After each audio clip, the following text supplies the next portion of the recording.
السلام علیکم ناظرین، گرد و پیش چینل پر آج کے ویلاگ کے ساتھ میں ہوں رزدین رضی۔ آج ہم ملک کی معیشت کے بارے میں بات کریں گے۔ پاکستان جس اقتصادی بحران کا شکار ہے اور پاکستان جن مالی مشکلات سے دوچار ہے، ہم اس پر بات کریں گے۔ ان مالی مشکلات کے حوالے سے جو گفتگو سننے میں آ رہی ہے، جو باتیں ہم میڈیا کے ذریعے دیکھ رہے ہیں، ان میں اس لیے بھی صداقت ہمیں دکھائی دیتی ہے کہ حکومت نے مختلف محکموں میں بہت سے اخراجات پر پابندی عائد کی ہوئی ہے۔ بہت سے اخراجات جو ضروری بھی سمجھے جاتے تھے وہ کم کر دیے گئے ہیں، اور بعض ذرائع کا یہ بھی خدشہ ہے کہ شاید آنے والے دنوں میں تنخواہوں کی ادائیگیاں جو ہیں سرکاری ملازمین کو، وہ بھی شاید مشکل ہو جائیں۔ اور اس کی بنیادی وجہ یہ ہے کہ حکومت اب تک معیشت کو نہیں سنبھال سکی، اور پاکستان میں ڈالر کی پرواز جو ہے وہ اس تیزی کے ساتھ جاری ہے، اور روپے کی قدر اتنی تیزی سے گرتی جا رہی ہے کہ پاکستان میں سٹاک مارکیٹ ایک مرتبہ پھر کریش کر گئی، اور اربوں روپے جو ہیں وہ ڈوب گئے۔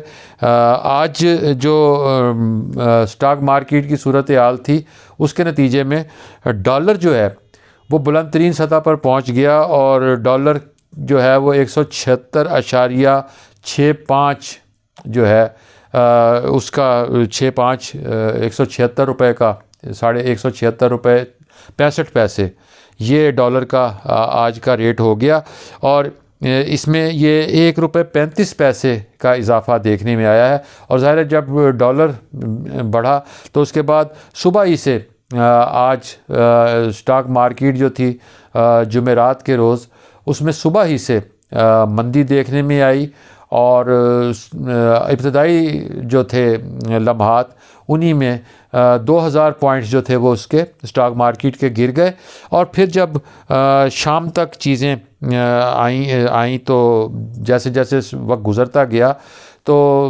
آج مجموعی طور پر سرمایہ کاروں کے 332 ارب روپے جو ہیں وہ ڈوب گئے۔ یہ ہے وہ صورتحال جو انتہائی تشویشناک ہے، اور جس میں بہت سے سوالات پیدا ہو رہے ہیں کہ ملکی معیشت اس نہج پر کیوں پہنچ گئی۔ اور اس میں آپ یہ دیکھیں کہ جو ایک اور بات جو دیکھنے میں آ رہی ہے وہ یہ ہے کہ یہ ساری صورتحال آئی ایم ایف کی شرائط کی وجہ سے پیدا ہو رہی ہیں، اور آئی ایم ایف کی شرائط پوری کرنے کے لیے حکومت کو بہت سے ایسے اقدامات کرنا پڑ رہے ہیں جو ناگزیر ہیں، اور منی بجٹ کی تیاری ہو رہی ہے۔ ایک جو آج ایک اور بات سننے میں آئی وہ یہ تھی کہ گورنر پنجاب کا بیان جو ہے وہ لندن میں انہوں نے جو گفتگو کی، انہوں نے کہا کہ ہماری حکومت نے سب کچھ لکھ کر دے دیا، 60 لاکھ ڈالر کے عوض، ٹھیک ہے نا، آئی ایم ایف کو سب کچھ لکھ کے دے دیا، اور اس کا مطلب یہ ہوا کہ حکومت نے کڑی شرائط پر سمجھوتا کیا ہے۔ گورنر پنجاب کے اس بیان پر بھی بہت لے دے ہو رہی ہے، لیکن یہ ایک حقیقت ہے کہ حکومت اب جا رہی ہے منی بجٹ کی جانب، اور منی بجٹ جو ہے وہ بھی آئی ایم ایف کی شرائط میں شامل ہے، اور آئی ایم ایف کی شرائط پر عمل درآمد کے لیے وہ جو بجٹ تجاویز بنائی گئی ہیں وہ ان کے نتیجے میں مہنگائی کا ایک نیا طوفان آئے گا۔ اور یہ جو ہم جنوری میں یہ بجٹ تجاویز جو ہیں ان پر ان کی منظوری بہت ضروری ہے۔ جنوری کی ایک ڈیڈ لائن ہے، اس جنوری میں یہ نئے ٹیکس عائد ہوں گے، کچھ چھوٹ جو ہے ٹیکسوں پر چھوٹ جو ہے وہ ختم کی جائے گی، اور ایک مہنگائی کا نیا طوفان آئے گا، کچھ چیزوں پر اور ٹیکس عائد کیے جا رہے ہیں۔ اب یہ پیکج جو ہے یہ آج تیار کر لیا گیا ہے، مہنگائی کا اگلا فیز جو ہے۔ آپ دیکھیں پٹرول کی قیمت مسلسل اضافہ اب آپ دیکھ رہے ہیں کہ اس کا تو ماہانہ اضافہ ہونا ہے، یہ طے ہو گیا، اور یہ بھی آئی ایم ایف کی شرائط کے نتیجے میں ہوا ہے۔ بجلی مہنگی آئی ایم ایف کی شرائط کے نتیجے میں ہو رہی ہے، اور اب جو پیکج تیار ہو رہا ہے اس میں یہ سننے میں آیا ہے کہ کاسمیٹکس جو ہیں ان پر، امپورٹڈ گاڑیوں پر اور ان سب چیزوں پر جو ہے وہ ٹیکس لگائے جا رہے ہیں. اسی طرح جو بند ڈبوں میں خوراک آتی ہے اس پر ٹیکس لگائے جا رہے ہیں. سیلز ٹیکس کی چھوٹ واپس لے لی گئی ہے اور حکومت نے بہت سے درآمدی اشیاء پر اور امپورٹڈ گاڑیاں جو ہیں ان پر ٹیکس عائد کر دی ہیں. پھر کراچی، لاہور اور اسلام آباد سمیت پاکستان کے 40 بڑے شہر جو ہیں وہاں پراپرٹی جو ہے غیر منقولہ جائیداد اس کی ویلیو میں بھی اضافہ کر دیا گیا ہے. مطلب ہے کہ جائیداد بھی وہ مہنگی ہو رہی ہے اور جائیداد کی خرید و فروخت پر بھی کچھ ٹیکس عائد ہوں گے، کچھ اور چیزیں ہوں گی. یہ چیز جو ہے اب اس کی بنیادی چیزیں بہت ساری ایسی ہیں جو ہم دنیا میں پاکستان میں پہلی مرتبہ دیکھ رہے ہیں. بہت سارے ریکارڈ قائم ہو رہے ہیں. مثلا یہ ڈالر جس سطح پر پہنچا یہ ایک ریکارڈ اضافہ ہوا ہے ڈالر کا، اور ڈالر کی پرواز رک نہیں رہی. حکومت تمام کوششیں کرنے کے باوجود ڈالر کی پرواز اور روپے کی گراوٹ جو ہے اس کو کم نہیں کر سکی. اب روپے کی قیمت جب کم ہو رہی ہے، اب سٹاک مارکیٹ مسلسل پچھلے ایک ہفتے سے مسلسل سٹاک مارکیٹ میں اتار چڑھاؤ کی کیفیت ہے. اور جب آپ کا سرمایہ ڈوب جائے گا تو پھر نئی انویسٹمنٹ کون کرے گا، اور جب نئی انویسٹمنٹ نہیں ہوگی تو پھر چیزیں آگے کیسے چلیں گی. یہ وہ صورتحال ہے جو نہ صرف یہ کہ انتہائی تشویشناک ہے، اس کی ایک اور وجہ بھی ہے. پھر جیسے میں نے بھی بتایا کہ کچھ ریکارڈز قائم ہوئے ہیں. اب آپ ایک ریکارڈ اور بھی دیکھ لیں. پاکستان میں نومبر میں تجارتی خسارہ جو ہے اس میں 162.4% اضافہ دیکھنے میں آیا، اور یہ اضافہ جو ہے یہ مسلسل لگاتار اضافہ ہو رہا ہے پاکستان کے تجارتی خسارے میں. اور یہ 5واں مہینہ ہے جس میں پاکستان کا تجارتی خسارہ مسلسل بڑھ رہا ہے. اور اس کی وجہ کیا ہے؟ اس کی وجہ یہ ہے کہ ہماری جو درآمدات ہیں ان میں اضافہ ہو گیا اور برآمدات جو ہیں وہ کم ہو گئیں. اور یہ خسارہ جو ہے یہ 5 ارب 10 کروڑ 70 لاکھ روپے تک پہنچ گیا ہے. اور یہ بھی ایک ریکارڈ ہے تجارتی خسارے کا، اس سطح تک پہنچ جانا.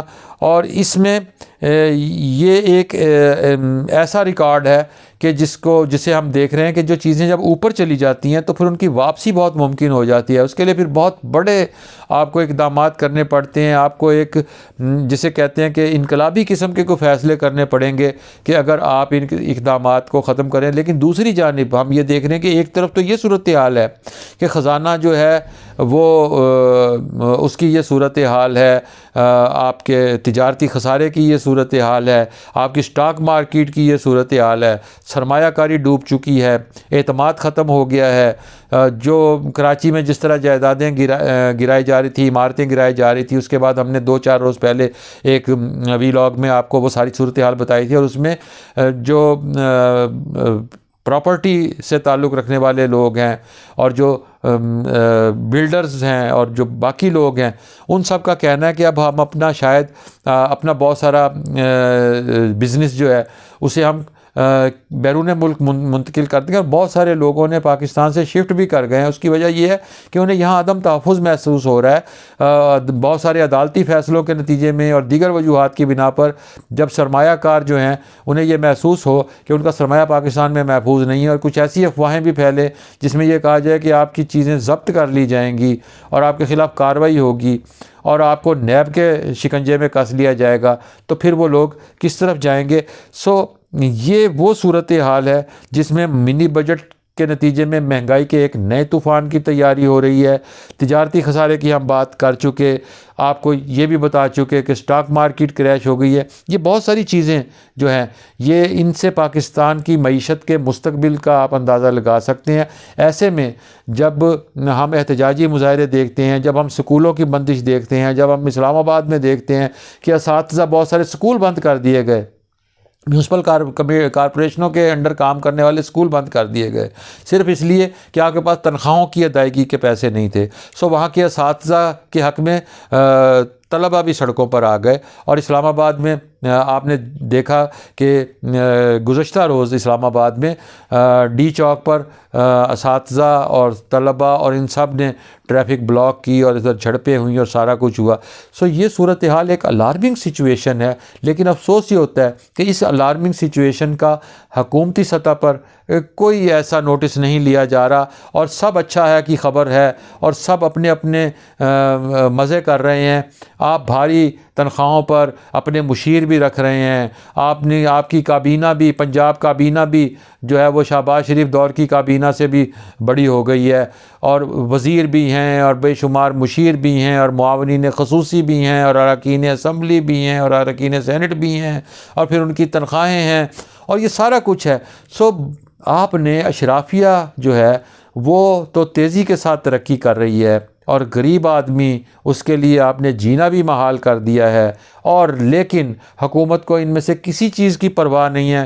حکومت کو صرف ایک فکر ہے، اور وہ یہ ہے کہ الیکٹرانک ووٹنگ مشین کو کس طرح استعمال کیا جائے، بیرون ملک مقیم پاکستانیوں کے ووٹ بلدیاتی الیکشن میں بھی کس طرح استعمال کیے جائیں، اور بلدیاتی الیکشن میں بھی الیکٹرانک ووٹنگ مشین کس طرح استعمال ہو. اور وہ لوگ جو کبھی پاکستان آئے ہی نہیں، جن کا پاکستان کے سیاسی منظرنامے سے تعلق ہی نہیں، جو پاکستان کے گلی محلے کے مسائل ہی نہیں جانتے، جن کے مسائل ہی اور ہیں، جو اپنی اولادوں سمیت وہاں منتقل ہو چکے ہیں، حکومت یہ چاہتی ہے کہ انہیں بھی ووٹ کا حق ملے، اور الیکٹرانک ووٹنگ مشین کے ذریعے حکومت اپنی آپ کو مضبوط کرنا چاہ رہی ہے. لیکن وقت کے کچھ اپنے فیصلے ہوتے ہیں. اتنے بہت سارے مسائل کے باوجود اگر حکومت کو عوام کی حالت زار پر کوئی توجہ دینے کی فرصت نہیں ہے، تو پھر ہمیں یہ بھی سوچ لینا چاہیے کہ وقت ہمیشہ ایک سا نہیں ہوتا. عوام کب تک خاموش رہیں گے؟ آخر کوئی راستہ تو نکلے گا، اور جب حالات اتنے تنگ ہو جائیں تو پھر راستہ انقلاب کی جانب نکلتا ہے. وہ انقلاب جس کو پاکستان میں اب تک ہم نے دیکھا نہیں، لیکن اب اس کی آہٹ سنائی دے رہی ہے. ناظرین کرام، میری اس ویڈیو کو آپ شیئر بھی کریں، آپ اس پر کومنٹ کریں، اسے لائک بھی کیجئے، اور گرد و پیش چینل کو سبسکرائب کریں، بیل آئیکن کو کلک کریں تاکہ میری ویڈیوز آئندہ بھی آپ تک پہنچتی رہیں. آپ کے ساتھ دوبارہ ملاقات ہوگی نئی ویڈیو کے ساتھ. اپنا بہت سا خیال رکھیے گا. خدا حافظ.